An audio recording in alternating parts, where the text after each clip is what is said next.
CBS reports UFO, friend, foe, or fantasy.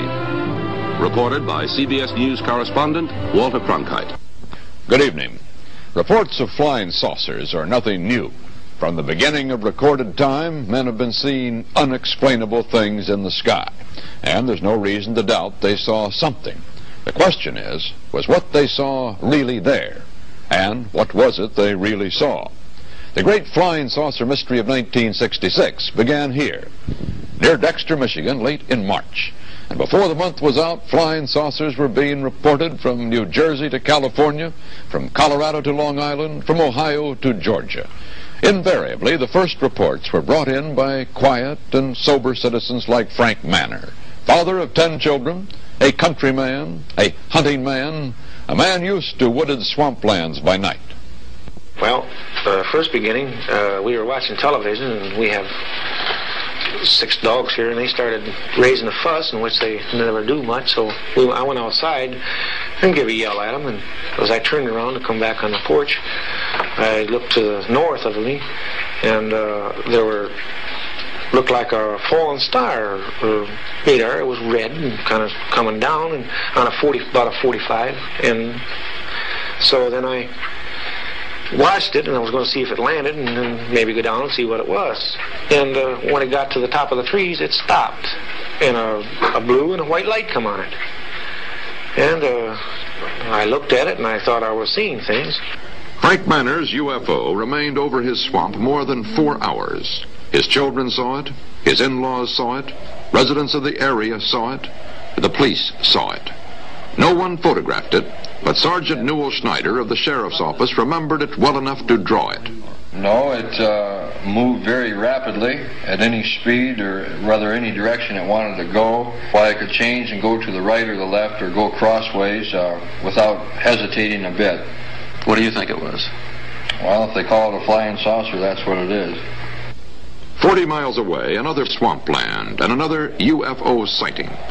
This is Hillsdale, and the girls at Hillsdale College had a night to remember. Well, when I was looking out the window with the binoculars, I guess it was about 12, I saw it, and I saw 2 red lights, and I saw what looked to be shaped like a pie. I could just see the front of it, and I just saw the round front, and I could see the lights on either side. And then the red light was sort of casting a glow over the whole thing, so it looked like a round disc. At first, when I'd heard the other girls talk about it, I believed them, yet I couldn't really make myself comprehend it because I hadn't seen it with my own eyes.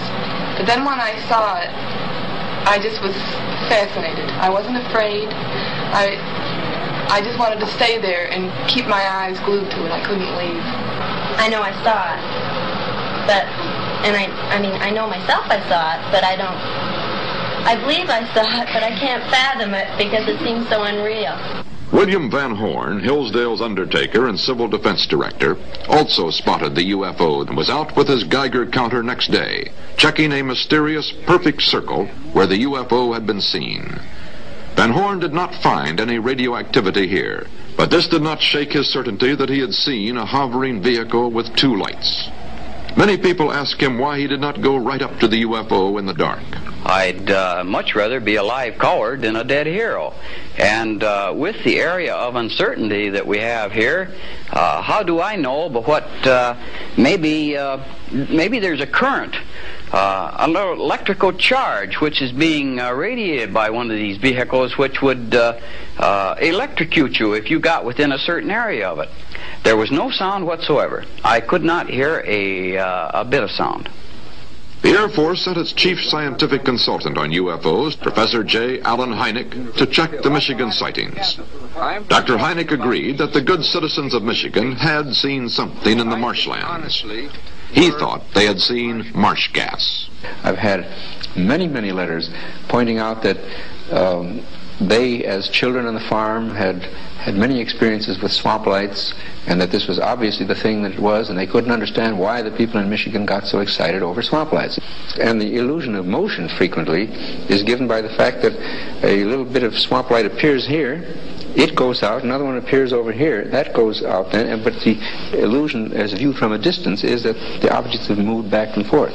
And sometimes this gas will gather into a ball and actually float away. In Washington, a private unofficial group known as NICAP, National Investigations Committee on Aerial Phenomena, called a news conference, dismissed the swamp gas theory, and reopened an old argument with the Air Force. NICAP's director, Major Donald E. Kehoe, a retired Marine Corps officer, insisted that the Air Force knew more than it was telling. We are being observed by some type of device which is ahead of us, far ahead of us, and is probably controlled by a highly advanced superior civilization. Now, this is a conclusion which I personally have stated and is shared by some members of our Board of Governors and advisors, not all of them. But it has reached to the point where many people in the Air Force have the same conclusion. In fact, the Air Force at one time had a top secret estimate that these things were interplanetary spaceships. So you will see that this, instead of being a subject for ridicule and a big joke, actually is a serious matter which could affect the lives of all of us. And for the umpteenth time in as many years, the Air Force, called before a congressional committee, said it was hiding nothing. Air Force Secretary Harold Brown. We have not been hiding anything. The investigations have been made public. The explanations of those where there is a clear explanation have been made public. The hearing this morning was public for just that reason. In those cases where for lack of data or lack of a convincing hypothesis, the sighting has been kept in the unidentified category, we've been perfectly willing to say that too. But if the Air Force had nothing to hide, Frank Manor, the Michigan farmer who had brought in the first report, was caught in the middle. He was mad. Well, you can look at here. Look, beer bottles thrown. Look at my windshield. What would you think if somebody was throwing beer bottles at your house, stand out in the middle of the road screaming, you nut, you're fanatic, and all that? What would you think? Are you sorry now that you did tell people what you saw? Yes, I am. I'm sorry, because not that it's not the truth, but it's just the idea, the reaction of the people. They think you're a nut.